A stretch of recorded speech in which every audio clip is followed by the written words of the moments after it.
Muito boa noite, meus irmãos, minhas irmãs, tudo bem com vocês? É com muita alegria que a gente está aqui reunidos novamente para mais um estudo do nosso livro Os Mensageiros, hoje capítulo 14, Preparativos. Nós lembramos que os nossos irmãos André, Luiz e Vicente, depois de terem participado daquela reunião tão proveitosa, com tantas experiências interessantes, e que eles dividiram conosco, né, no seu estudo, nas suas observações, retornaram ao centro de mensageiros para se encontrarem com o orientador Aniceto.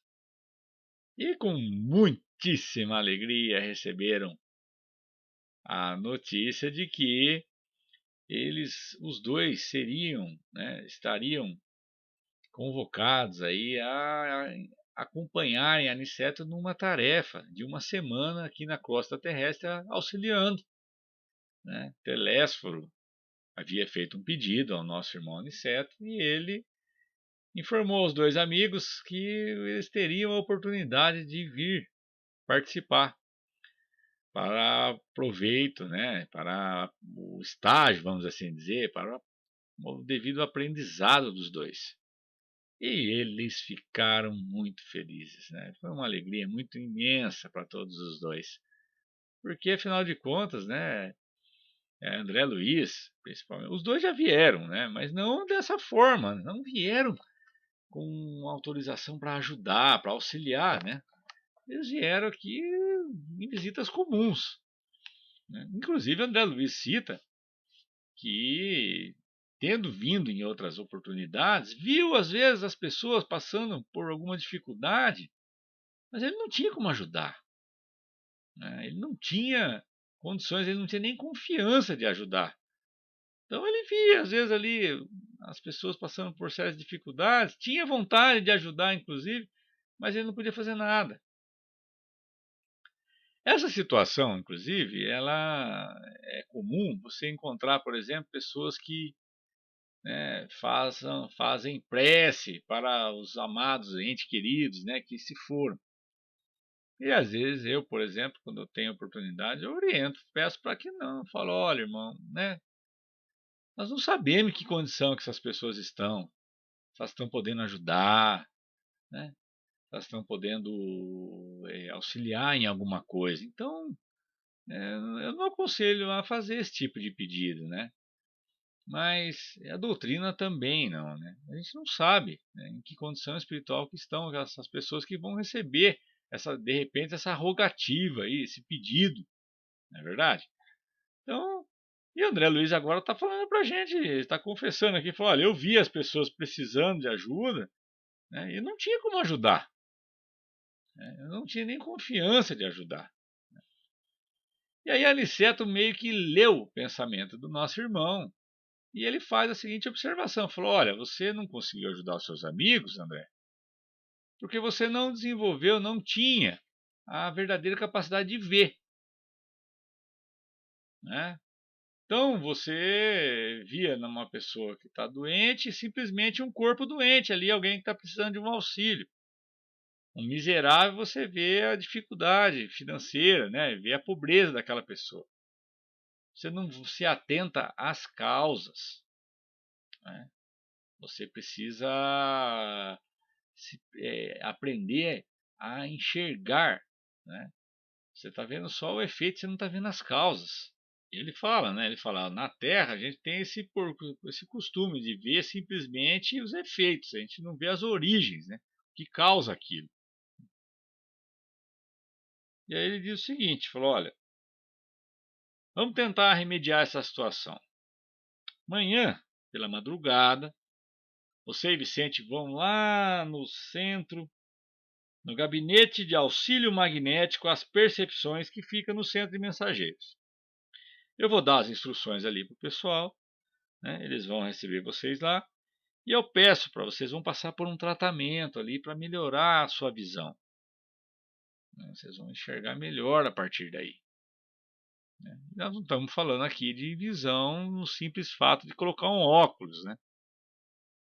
É para desenvolver melhor essa visão espiritual. A única coisa que eu peço para vocês é que vocês recebam o tratamento em prece, né? quando vocês estiverem lá sendo tratados, vocês recebam esse tratamento em prece. E aí ele diz o seguinte, falou, olha, eu não quero, né, que vocês vão lá como os fanáticos, aí ficar orando e pedindo isso e aquilo. Não é isso. Não estou pedindo para vocês fazer prece sem consciência.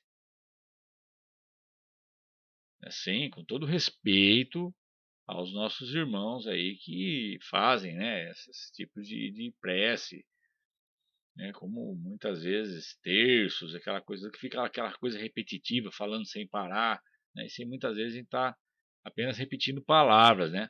Aqui em nosso lar, ele fala, que a prece é diferente, a gente não quer abusar da oração, não. Aqui a oração não é para pedir facilidades, não é para pedir, como aqui, né, como é costume, né, dos vícios terrestres, né, ele fala, né, que essa coisa da gente, é, vai ter uma prova, ai Senhor, me ajuda para mim passar nessa prova, eu preciso tanto passar nisso aí, ai meu Senhor, olha, me auxilia. Não. Vou ter uma entrevista de emprego. Ai, Senhor, que eu vá bem. Me ajuda para que eu consiga passar por isso. Aqui em nosso lar é diferente. Aqui a gente agradece o amor divino e a oportunidade de trabalho. É diferente. Não vai ficar pedindo para facilidades para não, mas vai pedir para agradecer, para entrar em sintonia, para agradecer a Deus a oportunidade de trabalhar. Olha que interessante, né? Então ele fala que é lá, né, a prece é um compromisso da criatura com Deus. É um compromisso. Ele diz assim que toda a prece deve significar, né, acima de tudo, fidelidade do coração. Quem ora em nossa condição espiritual sintoniza a mente com as esferas mais altas e novas luzes lhe abrilhantam o caminho. Olha que bonito, né? Muito legal, né? E aí, diante da nobre autoridade de Aniceto, André Luiz até ficou meio acanhado, não queria nem pensar em mais nada, né? Porque o homem lê o pensamento, então ele já procurou até controlar isso. Não vou pensar em mais nada.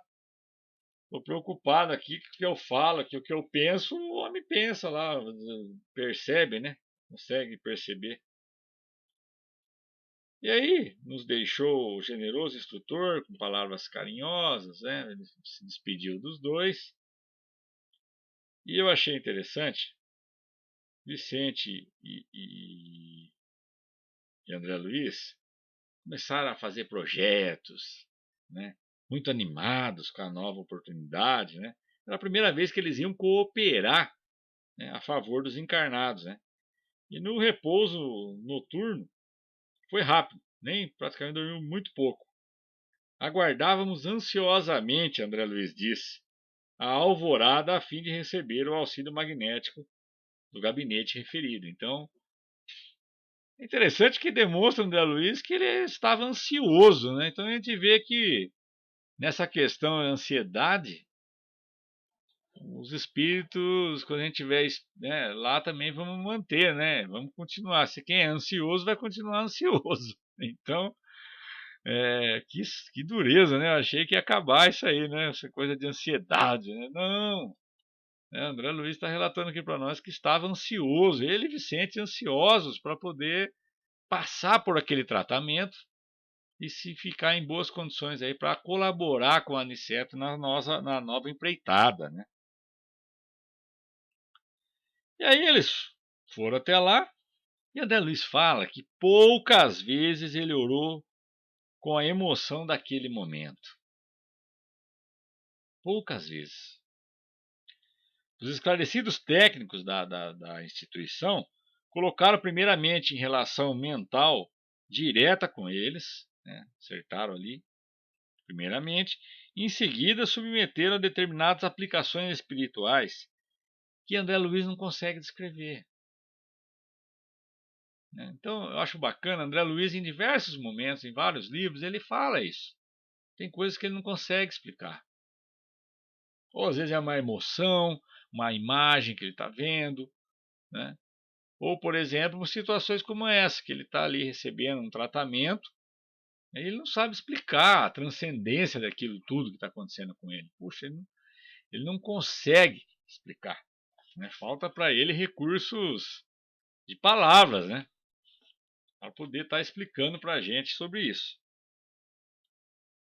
E a única coisa que ele observou e que ele diz é que ele estava consciente, né? Então, todo o tratamento que ele estava sendo feito, né, ele e Vicente permaneceram conscientes. Então, ele aproveitou para fazer suas preces, né? Preces que eram muito mais aí um compromisso de trabalho do que uma súplica, né, propriamente considerado. Ele está, né, tão assim, né, que ele aproveitou, começou a fazer prece, né, se comprometendo aí com o trabalho, né, dando ali entrando em contato com a divindade para agradecer essa oportunidade. Escorreu um certo tempo, todos aqueles técnicos, né, liberaram os dois para retornar quando eles quisessem, quando estivessem se sentindo bem. E aí eles falam o seguinte: olha, a princípio eu não percebi nada de extraordinário. Não senti nenhuma diferença, né, com relação ao tratamento. A única coisa que deu para perceber é que a visão e a audição estavam limpa. Né? Tava limpa. E Aniceto se mostrava muito satisfeito e esperava eles no centro, marcando a partida para o meio-dia. Ao meio-dia, nossos irmãos iriam fazer aí a viagem para a costa terrestre, né? Ansioso, aguardei o instante esperado, e não nos ausentamos de nosso lar como os viajores terrestres, né, geralmente fazem, carregando malas, né, bagagens, né, volumes diversos, né? Aqui, disse Aniceto, toda a nossa bagagem é do coração. Na terra vocês levam mala, bolsa, embrulho, mas agora devemos conduzir propósitos, energias, conhecimentos e, acima de tudo, a disposição sincera de servir. Alguns companheiros começaram a rir, né? Nesse instante, nosso orientador fez algumas recomendações. Então, ele designou para a chefia de turma de aprendizado, estabeleceu programas de serviço, notificou que voltaria à colônia diariamente por algumas horas, deixando eles lá em observações e estudos, né? Vicente e André Luiz em trabalhos de observação que deveriam prolongar por toda a semana. Então, diversas vezes, Aniceto vai se ausentar da companhia dos dois para retornar ao nosso lar. Quando nos puséramos a caminho, nosso instrutor observou: creio que a viagem para vocês vai ser um pouco diferente, certo? Vocês estão habituados à passagem livre, mantida por ordem superior, para as atividades normais de nossos trabalhos e trânsito dos irmãos esclarecidos em vésperas de reencarnação. Aí o Vicente falou: como assim? Você não sabia? As regiões inferiores entre nosso lar e os círculos da Terra são tão grandes que exigem uma estrada ampla e cuidada, bem cuidada, requerendo também a conservação, como as importantes rotas terrestres. Olha só, gente, que informação. Por lá podem haver obstáculos físicos. Por aqui, obstáculos espirituais. As vias de comunicação normais destinam-se a intercâmbio indispensável. Os que se encontram na tarefa da rotina sagrada precisam de livre trânsito, né? Eles precisam viajar entre os dois mundos, né? Precisam estar circulando entre os dois mundos.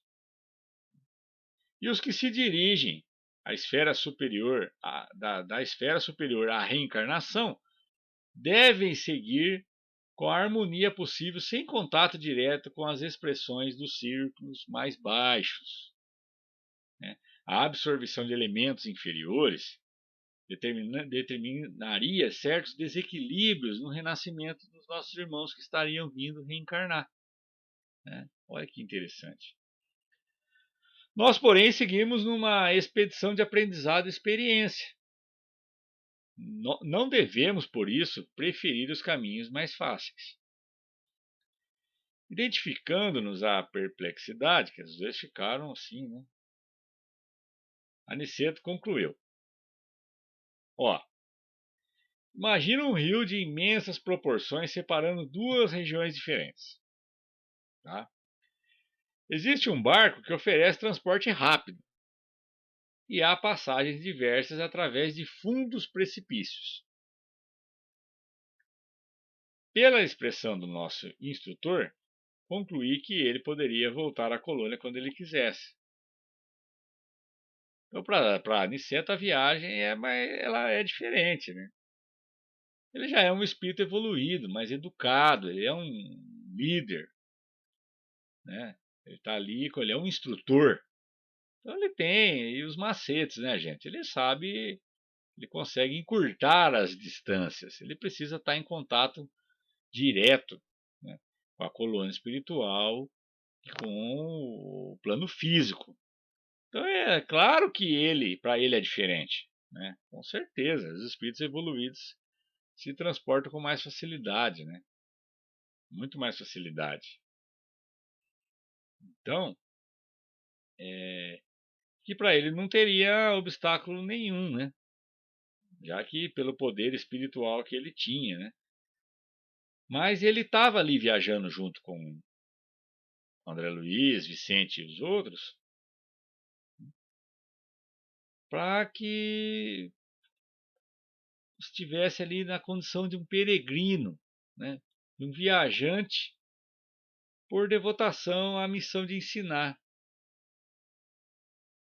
O que fica claro aqui é que ele se colocou na mesma condição de André Luiz e do Vicente, né, para mostrar para eles que estão, né, na mesma condição que vocês, vão viajar juntos, né? Mas que ele tem condições de fazer esse tipo de viagem com mais facilidade, né? E aí André Luiz fala o seguinte, fala, olha, nós éramos vulgares quanto era a maioria dos habitantes da cidade do nosso lar. Possuíamos apenas alguns princípios de volitação. Contudo, permanecíamos muito distantes do verdadeiro poder. Nunca vira, pois, a energia e a humildade em tão belo consórcio. Aniceto dirigia-nos firmemente como orientador de pulso, vigoroso e sábio, mas não vacilava em se fazer igual a nós, a fim de servir com devotamento como devotado companheiro. Né? Um grande líder, né, Aniceto, né? Ele não faz uso das facilidades que ele conquistou, não. Ele se coloca na mesma condição que os dois aprendizes para mostrar, para servir de exemplo, né? Para estamos juntos aqui, ó, vamos lá. Eu acho isso muito interessante, é uma característica que eu admiro muito em liderança. Né? Quando o líder, embora tenha bastante conhecimento, ele se coloca na condição dos seus, vamos dizer assim, subalternos e trabalha junto, né? Participa junto. Meditando sobre a lição sublime, em pleno impulso volitante, contemplei as torres de nosso lar que iam ficando à distância. Né? Eu me lembro quando fui conhecer o Centro Espírita do Tadeu, E observando, né, o nosso irmão ali na reunião, terminando, né, chegando no momento dos passes. Lá é diferente né, da nossa casa aqui no Centro Espírita Fraternidade. Os passistas, eles vêm até as pessoas e não as pessoas vão até o passista. Né? E todo mundo sabe que o Tadeu, lá de Araxá, tem o famoso abraço, aquele abraço do coração, que é um passe maravilhoso aquele abraço, né? Mas a hora que os passistas fizeram a fila para começarem os trabalhos de passe, observei o nosso irmãozinho todo humilde se dirigindo na fila, entrou na fila como os outros, né? E participou dos trabalhos de passe, sim, igual a todo mundo. Então isso, para mim, é um grande exemplo, né? É um grande exemplo de líder, né, que se coloca na mesma condição dos demais. Podia ele, de repente, falar, não, depois eu vou ter que abraçar todo mundo, né? Então eu vou ficar por aqui, deixo os passistas que vão até lá e façam o trabalho deles, e depois eu pego e fico aqui e faço o meu. Não, não, não. Foi lá, participou, né? Deu o passe e depois se colocou à disposição também para o abraço, né? Então esses espíritos que têm essa capacidade de liderança, né, gente, que têm o exemplo, né, dão o exemplo a todos nós. Isso é muito legal, isso é muito importante. Bom, gente, encerrou o nosso capítulo. Nesse momento nós vamos fazer os nossos comentários no nosso grupo de WhatsApp. E agora, dessa vez, nós vamos fazer o seguinte. Assim que a gente terminar os comentários, nós vamos fazer a prece final, tá? A prece final, a gente encerra a nossa reunião ali no grupo de WhatsApp. E aí, quem quiser, vai estar aberta uma sala de bate-papo. Basta clicar no link que nós vamos colocar lá embaixo, né? E aí a gente participa de uma sala de bate-papo, conversa, vê os nossos irmãos, mata um pouco da saudade, né? Para que assim as pessoas que estejam participando do grupo do WhatsApp queiram fazer um pedido de oração, elas possam colocar ali, né, fazer o seu pedido, participar dessa prece, e aí a gente, depois que encerrado, sem ter o compromisso, né, sem deixar nada para trás, né, com relação à nossa reunião, a gente passa ali a bater um papo, conversar um pouco. Tudo bem? Então tá ótimo, gente. Quero desde já agradecer a todos vocês. Deus abençoe muito a cada um de vocês pela participação e que a gente possa se manter firme nesse caminho, tá bom? Então bora lá agora no grupo, fazer o seu comentário, fazer sua pergunta, deixar lá o que você entendeu, o que você gostou, para a gente poder deixar, alimentar, né, esse grupo nosso aí com os nossos comentários e assim deixar para a turma aí a possibilidade de ler e concluir, fazer as suas ideias, né? Isso que é muito legal, muito interessante, tá bom? Grande beijo para todo mundo, fiquem com Deus e vamos lá, vamos para o comentário do WhatsApp agora, tá bom?